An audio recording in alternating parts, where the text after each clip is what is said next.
మరి తాడవాయి నుంచి మేడారం పోయే దారిలో రెండు పక్కన మీరు ఇప్పుడు ఫీల్డ్లో కూడా కనిపిస్తుంది.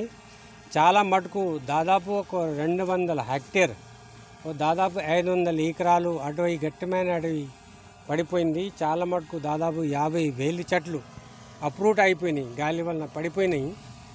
దీని ఎందుకు ఏ కారణం వలన ఇది జరిగింది దానికి చూడడానికి ఇవాళ నేను ఫీల్డ్లో వచ్చాను. ఇప్పుడు మొత్తం అడవి తిరిగి వచ్చాను.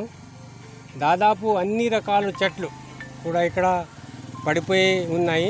కొన్ని చెట్లు అయితే సగానికి పడిపోయినాయి, కొన్ని పూర్తిగా ఎరువులతో సహా పడిపోయి ఉన్నాయి. ఎప్పుడు కూడా నాకు కూడా దాదాపు ఒక 37-38 సంవత్సరాలు అవుతుంది ఫారెస్ట్ డిపార్ట్మెంట్లో. ఇటువంటి ఎప్పుడో జరగలేదు. ఇది ఎందుకు జరిగిందంటే దానికి ముఖ్యమైన లోకల్ క్లైమేటిక్ కండిషన్. ఇప్పుడు మీరు హిమాచల్ ప్రదేశ్, ఉత్తరాఖండ్ అటువంటి ఏరియాలో క్లౌడ్ బస్ట్ అని అంటారు. అంటే ఇది మిక్స్. ఒకేసారి ఏమవుతుందంటే ఒకే ప్లేస్లో పెద్ద ఎత్తున క్లౌడ్ కిందికి వస్తాయి, దాని రేంజ్ కూడా వస్తుంది, పెద్ద గాలి కూడా వస్తుంది. దానివల్ల ఒక పెద్ద డిప్రెషన్, ఒక వైక్యూమ్ క్రియేట్ అయిన తర్వాత ఆ ఫోర్స్కి ఎక్కడెక్కడే ఏ సైడ్ నుంచి ఆ గాలి పోయింది, ఆ పెద్ద వర్షం పోయింది, అక్కడ చాలా మటుకు ఈ ట్రీస్ పడిపోయి ఉన్నాయి. ఇప్పుడు దాని కారణాలు ఏంటంటే 2-3 కారణాలు మాకు ఇమీడియట్ ఏం అర్థమవుతుందంటే, ఒకటైతే ఒకేసారి క్లౌడ్ బస్ లాగా ఒకే చోట పెద్ద ఎత్తున నీళ్ళు పడడం, దానివల్ల పెద్ద గేల్స్ గాలి అది రావడం. తర్వాత ఏమవుతుందంటే ఇది బాగా మంచి సాయిల్ ఏరియా, మంచి ఫారెస్ట్ ఏరియా కాబట్టి మా సాయిల్లో మాయిశ్చర్, న్యూట్రియంట్ మాత్రం చాలా సులభంగా అవైలబుల్ ఉన్నాయి చెట్టుకి. అంటే ఇటువంటి చెట్టు ఒక ట్యాప్ రూట్ సిస్టమ్ ఏమంటాము, దానివల్ల ఎరువులు బాగా భూమి లోపల వరకు పోతాయి.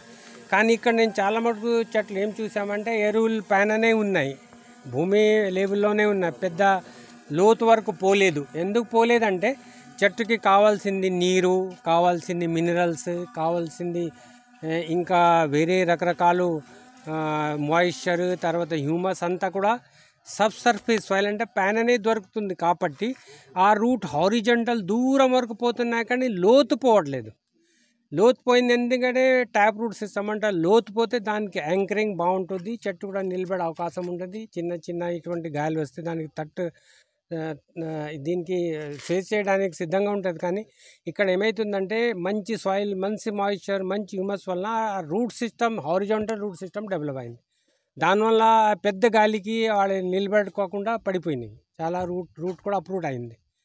సో ఈ 2-3 విషయాల వల్లనే ఇది జరిగింది. ఇటువంటి ఎక్కడ జరగలేదు. కానీ దీనికి ఇంకా ఫర్దర్ స్టడీ చేయడానికి మేము ఎక్కడైతే మెట్రలాజికల్ డిపార్ట్మెంట్ కానివ్వండి, ఎన్ఆర్ఎస్సి కానివ్వండి, ఎక్కడైతే ఎక్స్పర్ట్స్ ఉన్నారు వాళ్ళని కూడా పిలుచుకొని దీనికి ఒకసారి స్టడీ కేస్ కింద మేము సిద్ధంగా ఉన్నాము. తర్వాత ఇదే విధంగా ఒక స్పెషల్ రిపోర్ట్ తయారు చేసి గవర్నమెంట్ ఇండియా కూడా పంపించాలి. ఎందుకంటే పెద్ద ఎత్తున ఇంత దౌర్జన్యం, ఇంకా ఇన్ని చెట్లు ఒకేసారి పడిపోవడం అయితే ఎప్పుడూ జరగలేదు. దాని మీద ఒక స్పెషల్ రిపోర్ట్ కూడా గవర్నమెంట్కి ఇవ్వడం జరుగుతుంది. అదేవిధంగా గవర్నమెంట్ ఇండియా కూడా జరుగుతుంది. తర్వాత దీనికి ఎక్స్పర్ట్ కమిటీ ఫర్దర్ స్టడీ చేస్తుంది.